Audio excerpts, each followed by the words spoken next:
بسم اللہ الرحمن الرحیم۔ ناظرین، آج کا تیسرا ویلاگ صفحہ ہے 373، معارف القرآن جلد اول، سورۃ الفاتح سے لے کر سورۃ البقرہ، پارہ اول تا پارہ تیسرا، رکوع 8واں۔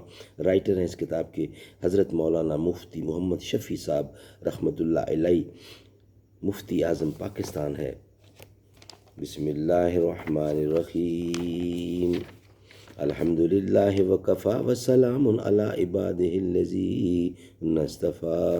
قال النبی صلی اللہ علیہ وسلم خیرکم من تعلم القرآن وعلمہ۔ بہترین لوگ وہ ہیں جو خود بھی قرآن پڑھیں اور دوسروں کو پڑھائیں۔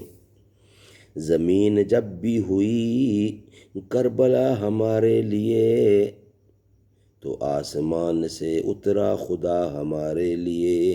اچھا یقین نہیں ہے تو کشتی ڈبا کے دیکھ، ایک تو ہی نا خدا نہیں ظالم خدا بھی ہے۔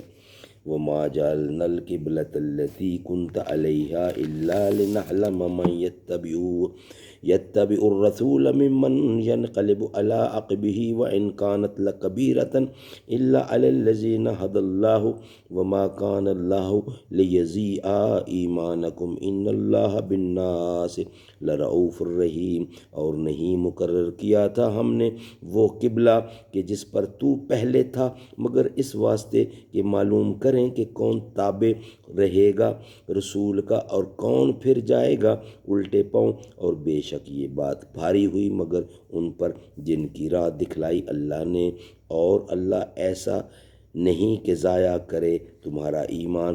بے شک اللہ لوگوں پر بہت شفیق نہایت مہربان والا ہے۔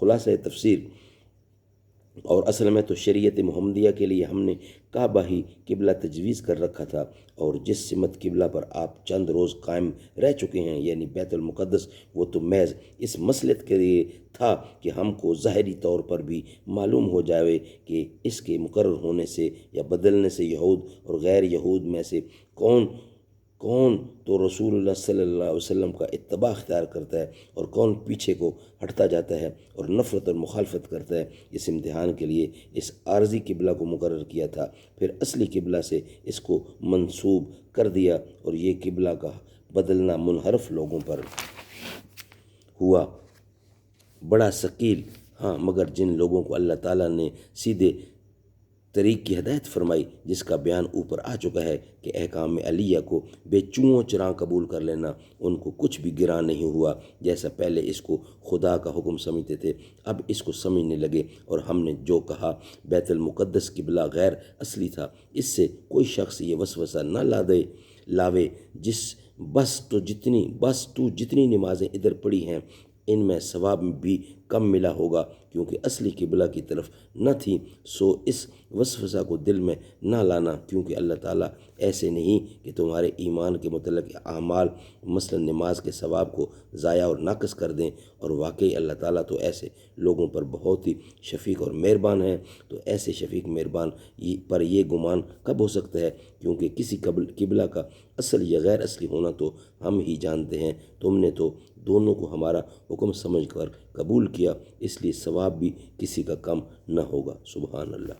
ناظرین، آج کا تیسرا ویلاگ کمپلیٹ ہوا، انشاءاللہ چوتھے ویلاگ کے ساتھ ملاقات ہوگی۔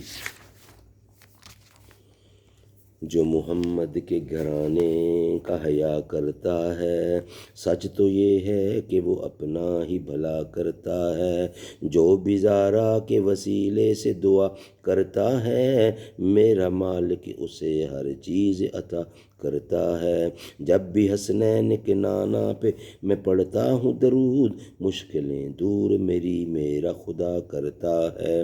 باب کھل جاتے ہیں فوراً ہی قبولیت کے، عرض جب کوئی بھی زہرا کا گدا کرتا ہے۔